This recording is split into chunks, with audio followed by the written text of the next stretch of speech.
Hey, what's up YouTube? How's everybody doing? I know I haven't posted up a video for a long time, but here we are. So we have a 2001 Mitsubishi Galant, and actually our machine auto pro pad does not program this key. Okay, this machine does not program this key. So in this case, when we're trying to make a spare, okay, with the chip, but our machine cannot program it to this vehicle. Okay, we cannot add a key, we cannot do all keys lost. So basically, we're gonna go ahead and make a clone. We're gonna go ahead and clone this key, okay? So you guys wouldn't want to take this job. If you guys have an auto pro pad, do not take this job because you're not gonna be able to program or add a new key, okay? All right, you guys, so the way that I check my auto pro pad to see if it can actually program a vehicle is I actually go to autopropad.com. Okay, right here, this website will give you a menu of vehicle lists and make, and you select. Okay, as soon as you get to the website, on the top right, you click on those three little lines. The menu will drop down, and we're gonna select vehicle application list. As soon as you select vehicle application list, it's gonna take a little while to load. Okay, so just bear with it, you guys. As soon as this page finishes loading, it's gonna take you to another screen where you're gonna see a bunch of vehicles, and we're gonna select our make. Okay, a little drop down screen will we'll be able to select our make, and it'll tell us a type. Okay, a lot of you guys ask me, hey, how do you know what type it is? Okay, well this also tells us what type it is, and this tells us if we can add a key, and if we can do all keys lost, and also we can read the pin for the vehicle. So this next page popped up. We're gonna select our make. Okay, there's Acura, GMC, Honda. So you select your vehicle to see if we can program it, and then it's gonna load. Like I said, it has the graphs for make, model, years, system, and add a key. Okay, as you guys can see, it tells us the make, model, the years, the system, type 1, and we can add a key, and we can do all keys lost if we can read the pin, if it can program the remotes, if it can read sync available, and any side notes. Make sure that you always read the side notes, you guys. There's always side notes for every vehicle. So as you guys can see, we're gonna go down to 2001 Mitsubishi Galant. It's a type 1. When you guys, if you guys ever ask me how do you know what type it is, so it tells us type 1. No, you cannot add a key, and no, you cannot do all keys lost. Okay. So we're gonna go to our reliable Vvdi key tool. Okay. We're gonna go ahead, read our chip. I know it's been a long time, you guys, but I've been really busy with work. Okay, if you guys have any questions, just send them to my email. Okay, I'm not gonna be replying to anybody else anymore on YouTube, because what it does is that I have to go back and read all the replies to see if you guys replied back. So it's just more better if you guys just email me to my email address. Okay, LILROXX001@yahoo.com. Okay, there I will answer you guys, because every time you guys send me a new email, it comes up to the top, so we can keep a long conversation. Okay, so I won't be able to respond to all of you guys. I won't be able to. I'm gonna try my best to respond to you guys on YouTube, but like I said, I won't be able to keep up the conversation because there's a lot of new people asking me new questions, and I'll try as much as I can to go back, but my email address is where I'm going to reply to all of you guys. Okay, all right, so we have a DST40 ID60 generic. Okay, so we're going to go ahead and clone this key. We're going to press down. Okay, while the key's in the coil. Okay, so it says put original key in the coil, so we're gonna put the key in the coil again. We're gonna go ahead and read it. Okay, so now it's calculating. It says take the key out of the coil. Okay, so like I said, if you guys cut a key out for this vehicle and you guys try to turn it on, it's not gonna turn on if you guys don't have a chip. Okay, calculate success. There is a green check mark. Now it's telling us to put a special 4D coil and press OK. So we're gonna get our chips. You guys always ask me, hey, what chip should I get? About this and that. What should I have on inventory? Well, look, you guys, I always have the super chip, and then I have extra, generic chips. Phillips 46, Phillips 46 blank. You guys always ask me, Phillips 46 extended, 4D, okay, 4C, Ford, okay, 128-bit. So we're gonna go to our cloning chip. Okay, let's not get carried away. We're gonna get one of our new cloning chips. Okay, this is a super chip. Again, I have a video on my page. Go check it out if you guys want more information. Super chip for cloning 4CD, 4C, 4D, 46, 48. Okay, so we're gonna put a special cloning chip inside the coil, and then we're gonna press right.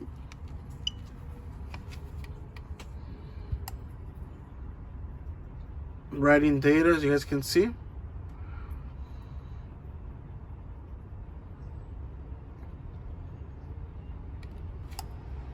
Clone success.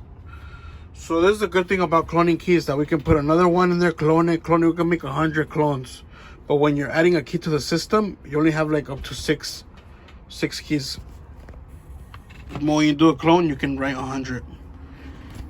That's the best thing about cloning. And I only do this when my machine can't program it, or my machine is not connected to the vehicle. That's when I'll do this type of thing, okay?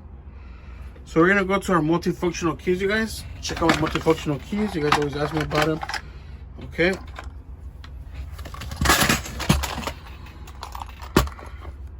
All right, so we're gonna look for the MIT.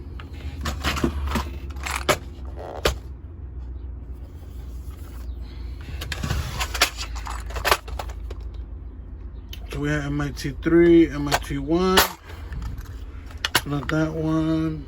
All right, it's not that one. It's this one. Perfect. So you see, I have my multifunctional keys. Okay.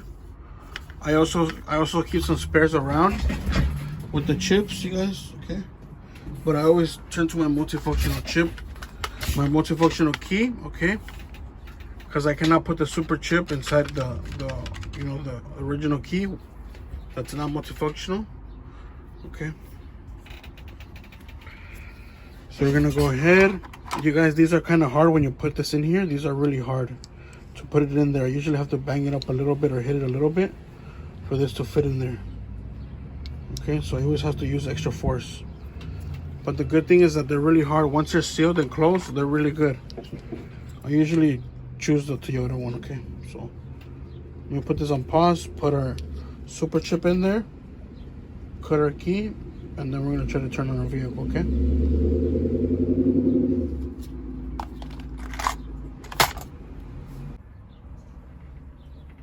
That's what I cut my basic double-sided keys, Bravo 3.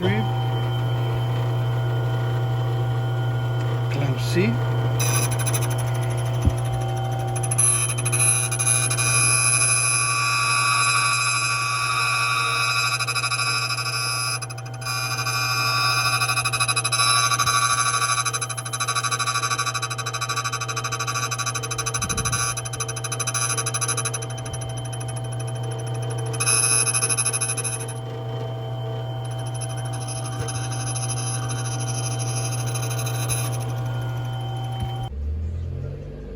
The hardest part is pushing this MFK key, the blade inside the head.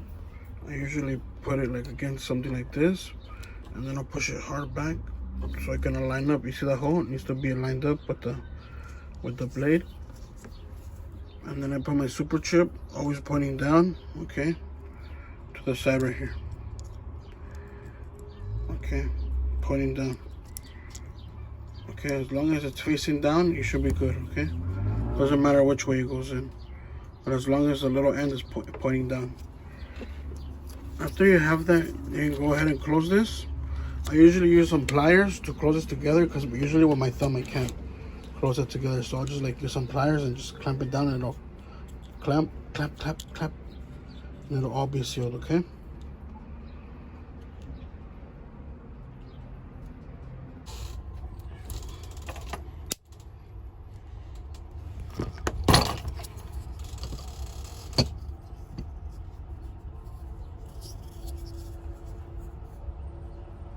All right, you guys, so I wasn't able to show you guys when I turned the car on with the key, to show you guys if the mobilizer light went off, but it was a success. The customer had to leave in a hurry, had to do some family emergency thing. Okay, I respect that.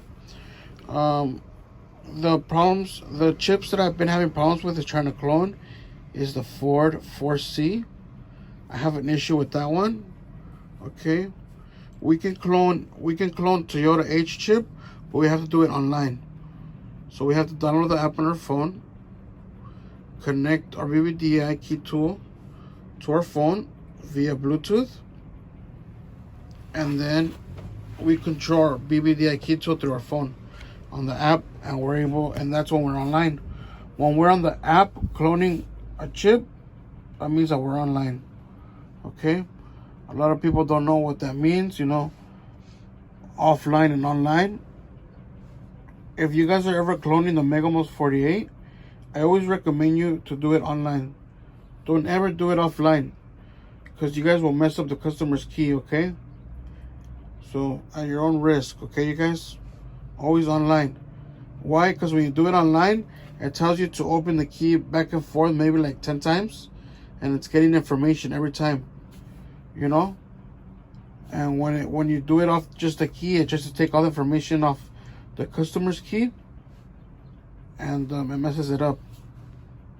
Okay, but when you do it online, it tells you to go inside the customer's car and, you know, flip it from off to on, off to on, off to on, and it's syncing, you know, data. So those are the chips that I've been having problems with, the Megamos 4C Ford, the ones that I cloned successfully. Oh, and the 4D 83 for Ford. Okay, the newer Ford models. The 4D63 I cloned them nice. I cloned Megamos 48 easy. I've cloned a 4C chip, but I just don't know, you know, what's going on with the 4C anymore. I cloned various chips, a lot of 4Ds, Megamos 13, Philips 46. So that's all the time that we had here today. Okay, on Mikey's Automotive. If you guys ever want to chat or have any questions of how that works, how this works, make sure you guys email me. Once again, you guys, my email address is lilroxx001@yahoo.com. Okay, I'm here to help you guys. Make sure you hit that like button, turn on that notification. Okay, subscribe if you haven't subscribed, subscribe. I always post up really good automotive locksmith videos. Okay, and always try to answer my questions to my best knowledge for you guys. Okay, so till next time, you guys, take care. Okay, and stay safe.